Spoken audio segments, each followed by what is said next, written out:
Have you ever imagined climbing so high into the mountains that your lungs start begging for mercy? Where the air is razor thin, the wind feels like it's personally offended by your existence. And even the animals are like, nah, I'm out. Yeah, that high. Now picture this. You reach the top, expecting nothing but rock, snow, and silence. And then you see it. Stone walls. Not some random rock pile nature threw together. Not a landslide. Not erosion. Actual walls. Built by human hands. Deep in the mountains of Tajikistan, way above the comfortable, livable world, there are ancient stone enclosures that straight up make no sense. We're talking brutal winters, snow for months, farming, forget about it. Survival up there is already a boss-level challenge. So why would anyone drag heavy stones up there and start building? That's the part that hits weird. Explorers found dry stone structures in the eastern ranges. Stones pulled from the land, stacked carefully without cement. No shortcuts, no laziness. This took planning, coordination, serious effort. But here's where it gets wild. They're not houses. They're not forts. They're not even good animal pens. They're too low to defend anything, too weak to stop enemies. They don't protect water. There's no sign anyone lived there. No fire pits, no food scraps, no tools, no daily life evidence at all. Just walls, standing there like they're keeping a secret. And it doesn't stop there. Some of these walls were repaired over time. Repaired, that means people came back. Not once, not by accident. They climbed back up into that freezing, oxygen-starved wilderness and fixed them. Again and again. Why? Some experts shrug and say maybe herders used them in summer. But there are better natural spots nearby. Others suggest ritual use, ceremonial spaces, sacred ground. But here's the thing. There's zero solid proof, nothing concrete. And that's what makes this whole thing low-key unsettling. Because these structures clearly mattered to someone. Enough to suffer the climb. Enough to haul stones in brutal conditions. Enough to maintain them over generations. But today, we have no clear answer. Archaeologists can measure the walls. They can confirm human construction. But the motive? Gone. And sometimes the creepiest mystery isn't how something was built. It's why. Now imagine pushing even deeper into those mountains. You climb higher. The trail gets sketchy. The wind turns icy. No villages, no roads, no farms, just rock, sky, and silence so loud it messes with your head. And then, you see it, carved straight into the cliff faces. Thousands of images. Up in the Fan Mountains of Tajikistan, entire rock walls are covered in ancient carvings. These aren't random scratches. These are petroglyphs. And not just a handful. We're talking thousands. Wild goats with massive curved horns. Sheep. Big game animals, predators mid-hunt. Some of them look crazy realistic. Others, almost abstract, like whoever carved them was trying to show something deeper than just an animal. And there are human figures too. Small, stick-like, hunting, dancing, standing in groups, doing something. But what exactly? That's where it gets blurry. And mixed in between all of that, strange symbols, geometric shapes, marks that don't clearly match animals or people. Here's where it gets wild. The carvings overlap. New images were cut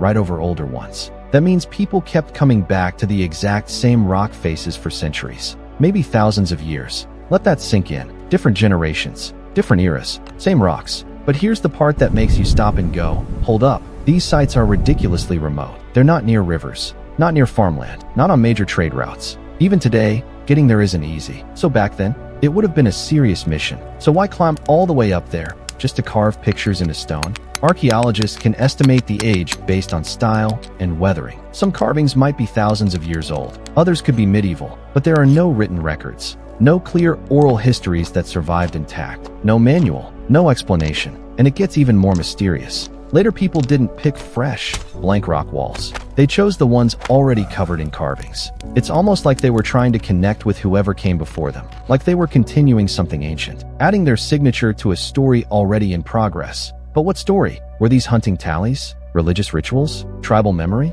Territorial warnings? Messages to the gods? Nobody knows for sure. The crazy part? The mountains preserve the images almost perfectly. Wind and time couldn't erase them. But meaning? Meaning fades way faster than stone. So now we're left staring at thousands of carved figures, frozen in time, while the real story behind them stays locked inside the mountains. And that silence? It feels intentional. Now let's go even further into the mountains. This time, you're walking through a narrow valley in the central Fan Mountains. The slopes are steep. The ground is uneven. Everything feels wild and untouched. And then you notice something strange on the side of a mountain. A perfectly flat space. But mountains aren't supposed to be flat like that. When researchers looked closer, they realized these were not natural terraces. These were man-made stone platforms, large level areas, about 10 to 15 meters wide, carefully created by cutting into rock and moving heavy stones. Someone shaped the mountain itself. Imagine the effort that took. No modern machines, no advanced tools,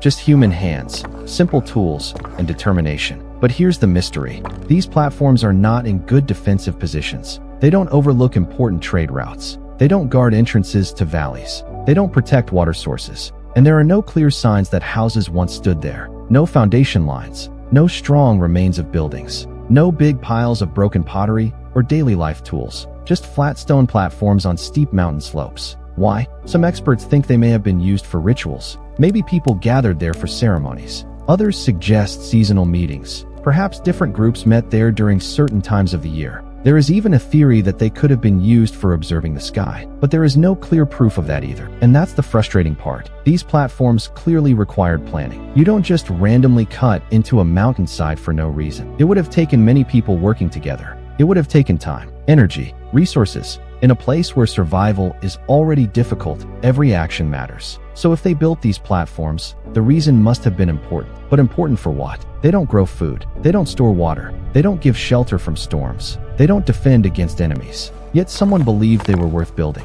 And the mountains protected them. No cities grew over them. No farms destroyed them. No floods washed them away. The stone remains. But just like the walls, just like the carvings, the meaning is gone. And sometimes that's what makes ancient places so powerful. They prove people were there. They just don't tell us why. Now let's think about something even bigger. Mountains are not just land. They are barriers. They separate people. They protect. They hide. And in Tajikistan's high mountain passes, there are signs that something important once moved through these hidden routes. Archaeologists have found traces of ancient pathways crossing dangerous passes. Not modern roads. Not simple animal trails. But routes that show repeated human movement. Stone markers, cleared paths, remains of small stopping points. These passes sit at extreme altitudes. Snow covers them most of the year. Strong winds blow without mercy. One wrong step could mean death. So why were people crossing them? Some believe these routes were early trade paths, maybe even connected to branches of the Silk Road. Tajikistan sits between powerful ancient civilizations. Traders, messengers, explorers could have passed through these mountains long before official maps existed. But here's the mystery. Some of these paths lead to places that don't seem important. They don't connect major cities. They don't clearly link known settlements. Instead, they lead deeper into remote mountain regions, toward those strange enclosures, those carved cliffs, those platforms. It's almost as if these mountain sites were connected. Imagine that for a moment. Stone walls high above farmland, massive carvings far from villages, platforms cut into steep slopes, and mountain paths leading toward them. Could this have been part of a larger network? A sacred landscape? A seasonal gathering system? A hidden cultural tradition that lasted for centuries? We don't have clear proof, but we do know one thing. People were moving through these mountains more often than we once believed. And moving through mountains like these is not easy. It takes purpose. It takes planning. It takes strong motivation. You don't risk your life climbing dangerous passes just for nothing. So something up there mattered. Maybe it was trade, maybe belief, maybe power, maybe something we haven't even imagined yet. The mountains kept their secrets well. Snow buries the paths. Rock slides cover old traces. Time erases footprints. But not everything disappears. And when we look at all these pieces together, the walls, the carvings, the platforms, the hidden routes, it starts to feel like we are looking at only part of a much bigger story. A story that was never written down. And maybe a story that was never meant to be found. Now step back for a second. Zoom out. Look at everything we just saw. Stone walls built where surviving is already a flex. Thousands of carvings etched into remote cliffs. Perfectly flat platforms sliced into brutal mountainsides. Hidden paths cutting across dangerous passes like someone knew exactly where they were going. All of it scattered across Tajikistan's mountains. Alone, each site is mysterious, but together, it starts to feel intentional, like pieces of a puzzle we don't have the box for. And here's the real truth. Mountains are incredible at preserving stone. They protect it from cities, highways, construction, all the chaos of modern life. But mountains don't preserve stories. They don't protect voices. They don't save memories. Wood rots, cloth disappears, paper turns to dust, and language, spoken words fade generation by generation until they're just gone. What survives? Rock. That's why archaeologists can say one thing with confidence. People were here. They climbed high. They carried heavy stones. They carved into cliffs. They shaped the land itself. That part is undeniable. But why they did it? Dead silent. Maybe these places were sacred. Maybe they were gathering points for tribes. Maybe they marked territory. Maybe they were tied to beliefs about the sky, spirits, or the afterlife. Or maybe, and this is where it gets crazy, the real answer is something we haven't even thought of yet. Something completely outside our modern mindset. That's what makes Tajikistan's mountains hit different. They don't just show us history. They humble us. They remind us how much we don't know. And here's the part that low-key gives me chills. What if there are still sites buried under snow, hidden under rock slides, waiting quietly for someone to stumble across them? What if the biggest secret in those mountains hasn't even been found yet? Because if all of this exists, walls with no purpose, carvings with no clear meaning, platforms in impossible places, then what else is still out there? That's the question that sticks with you. If you felt that mystery, if you like diving into places that don't have easy answers, hit subscribe and stick around. We're just getting started. Trust me, the next mystery, it might be even wilder than this one.